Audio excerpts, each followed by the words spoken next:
જોઈ શકાય છે કે કઈ રીતે રાજકોટ શહેરની અંદર જે પ્રમાણે સવારના 4 વાગ્યાથી અવિરત વરસાદ વરસી રહ્યો છે, હાલ પણ ધીમી ધારે વરસાદ વરસી રહ્યો છે અને તેના જ કારણે જાણે કે ધરોહર લોકમેળાને મેઘરાજાએ ધમરોડી નાખ્યો હોય તે પ્રકારના દ્રશ્યો છે તે હાલ અત્યારે સામે આવી રહ્યા છે। મેળાની અંદર જ્યાં જોઈએ ત્યાં તરફ માત્ર ને માત્ર પાણી જ પાણી છે તે જોવા મળી રહ્યું છે।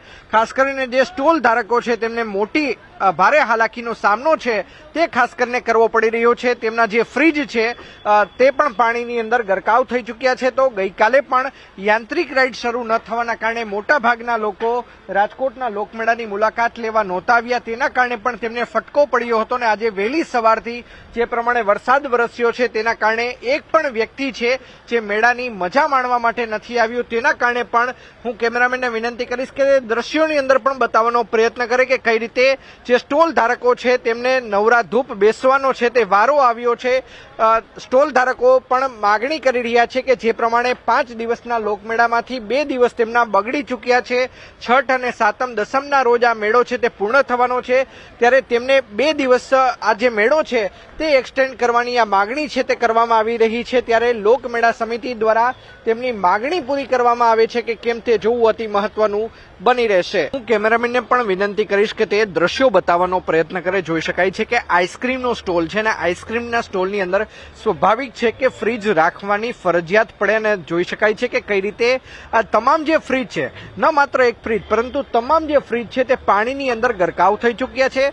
ખાણીપીણીના જે સ્ટોલ ધારકો છે તેમને પણ મસમોટી નુકસાની વહોરવાનો વારો આવ્યો છે। સાથોસાથ જે ખાણીપીણીના જે સંચાલકો છે, રમકડાના સ્ટોલ છે, અન્ય જે આઈટમો છે, જ્વેલરીની જે આઈટમો છે તે તમામ લોકોને હાલ અત્યારે નુકસાની વહોરવાનો વારો આવ્યો છે। કારણ કે પહેલા યાંત્રિક રાઈડના કારણે આ મેળો છે તે વિવાદમાં હતો, વિવાદ હજુ પણ સમ્યો નથી કારણ કે યાંત્રિક રાઈડ શરૂ કરવાની મંજૂરી અત્યારે પણ નથી આપવામાં આવી।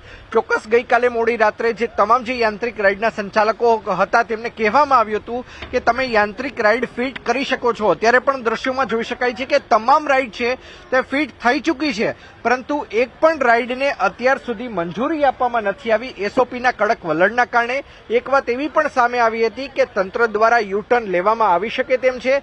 ત્યારે જે પ્રમાણે 2 દિવસની આ મેળાની મજા છે, ખાસ કરીને મેળાની અંદર જે લોકોએ રોકાણ કર્યું છે તેમને અત્યારે નુકસાની વહોરવાનો વારો આવ્યો છે। જોઈ શકાય છે કે કયા પ્રકારનું પાણી છે તે અહીંયા જોવા મળી રહ્યું છે। ખાસ કરીને સ્ટોલ ધારકોને અહીંયા ભારે હાલાકીનો છે તે સામનો કરવો પડી રહ્યો છે। ત્યારે જે સ્ટોલ ધારકો છે આપણે તેમની સાથે પણ વાતચીત કરવાનો પ્રયત્ન કરીશું કે આખરે તેમને કયા પ્રકારની હાલાકી પડી રહી છે। જે સ્ટોલ ધારક કાકા છે આપણે તેમને પૂછીશું, કાકા કેટલામાં સ્ટોલ લીધો તો? ગઈકાલથી એક તો રાઈડ ચાલુ નથી થઈ, લોકો પણ ઓછા આવ્યા છે ને આજે પડિયા ઉપર પાટું લાગ્યું છે, શું કહેશો? હવે સ્ટોલમાં તો એવું છે સાહેબ, અમારે આ સ્ટોલ અમને 1.5 લાખમાં અત્યારે પડ્યો છે। અમને અત્યારે પાણી ભરવાનું પબ્લિક કોઈ આવતી નથી। ગઈકાલે રાઈટના હિસાબે કોઈ પબ્લિક આવતી નહોતી અને આજે આટલું પાણી ભરવાનું છે, પાણીનો નિકાલ થાય એમ નથી અત્યારે અહીંયા કાંઈ। અને જો આ લોકો પાણીનો નિકાલ કરે તો સાંજે કે આવતીકાલે મેળાની સગવડતા થાય તો પબ્લિક આવે તો અમને વળતર મળે એમાંથી। કાકા ખાસ કરીને વાત કરીએ તો રાજકોટનો જે મેળો છે 5 દિવસનો હોય છે, છઠ થી શરૂ થઈ ચૂકી, છઠ વહી ગઈ, સાતમ આજે વહી જવાની છે, માત્ર 3 દિવસ વધશે। 3 દિવસમાં માનો છો કે તમને ધંધો પૂરો થશે? નહીં મળે, અમને પૂરો ધંધો નહીં મળે। એનું કારણ છે કે પબ્લિક આવશે નહીં તો અમને ધંધો નહીં મળે। જો કદાચ આ લોકો કમિટી વાળા એવું નક્કી કરે કદાચ કે આ 2 દિવસ અગાઉ 2 દિવસ વધારે અમને આપે તો અમને કંઈક ધંધો વધારે મળે। ચોક્કસ તો 2 દિવસ જે કમિટી સમક્ષ આ લોકો માગણી પણ કરવાના છે। બેન શું કહેશો, હાલ કેટલું નુકસાન છે? ગઈકાલે પણ લોકો ઓછા આવ્યા હતા, આજ સવારથી વરસાદ છે, લોકો આવ્યા જ નથી, કયા પ્રકારની પરિસ્થિતિ, કયા પ્રકારની તકલીફ આપને પડી રહી છે? અમને તકલીફ તો બહુ જ પડી છે આ પાણી ભરાણું એટલે ભાઈ, પણ તકલીફમાં એવું છે કે અમને 2 દી વધારી દઈને તો અમારું વળતર નીકળી જાય, બાકી અમે જ નુકસાનીમાં છીએ જ। અમારે બધાને ઓલરેડી 2 લાખ સુધીની નુકસાની તો જશે જ, કારણ કે અમારા માલ પલરી ગયા છે, બધું પલરી ગયું છે। હરાજીમાં કેટલામાં ખરીદાતા?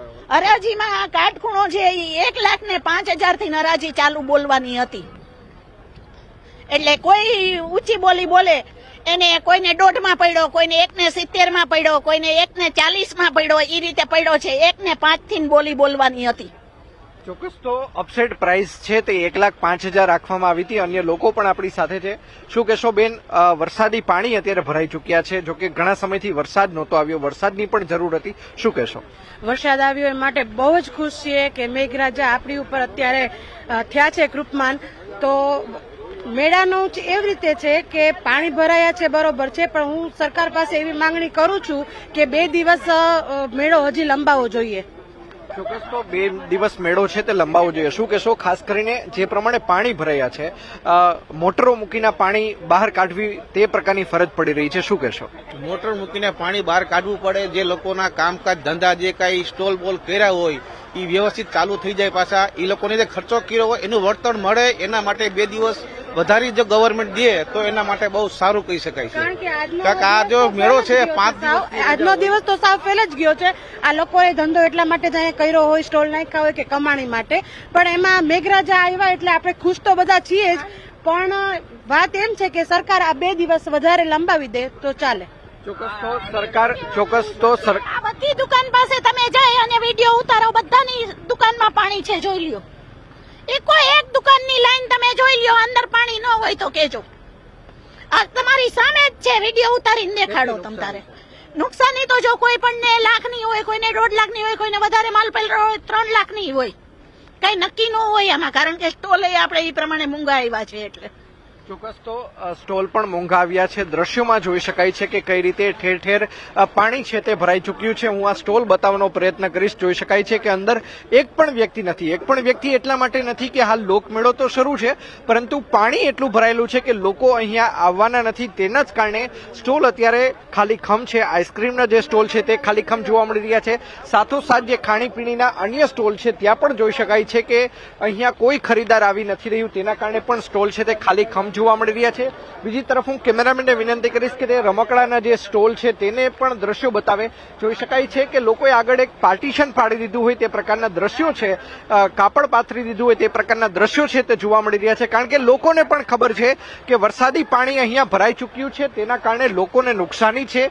જે ખાસ કરીને મેળાની મજા માણવા આવનારા જે લોકો છે તેઓ હાલાકીનો સામનો કરીને અહીંયા નહીં પહોંચે. અત્યારે અમે પણ આ વરસાદી પાણીમાંથી લોકો સુધી પહોંચી રહ્યા છીએ. અત્યારે જે સ્ટોલ ધારકો છે આપણે તેમની સાથે પણ વાતચીત કરવાનો પ્રયત્ન કરીશું કે ભાઈ સવારનું તેમને ત્યાં ખરા અર્થમાં કોઈ આવ્યું છે કે કેમ. કાકા, શું કહેશો, સવારથી કોઈ આવ્યું છે તમારે ત્યાં, શું કહેશો? કોઈ નથી આવ્યું. સવારથી કોઈ નથી આવ્યું. ગઈકાલે કેવી ખરાકી હતી? ગઈકાલે થોડીક હતી, અત્યારે હજી આજે કાલે ઉદઘાટન હતું એટલે કોઈ ગ્રાહકી નહોતી. 5 વાગે તો ઉદઘાટન થયું. અને રાઈડ નથી ચાલુ તો લોકો ઓછા આવે છે કે? લોકો હાવ ઓછા આવે છે, હાવ રોનક નથી. બધાનું કહેવાનું એ જ હતું કે હાવ રોનક નથી, મેળામાં પબ્લિક નથી, પબ્લિક અહીંયા હમાતું ન હોય. આ બધા સ્ટોલ રહેતા છે. તો લોભના લોકો પણ કહી રહ્યા છે, જે ખાસ કરીને સ્ટોલ ધારકો, કે 2 દિવસનું એક્સટેન્શન આપવું ફરજિયાત છે. કારણ કે જો 2 દિવસનું એક્સટેન્શન આપવામાં આવે તો જ અહીંયાના જે લોકો છે તેમને પોતાનું વળતર મળી શકે તેમ છે.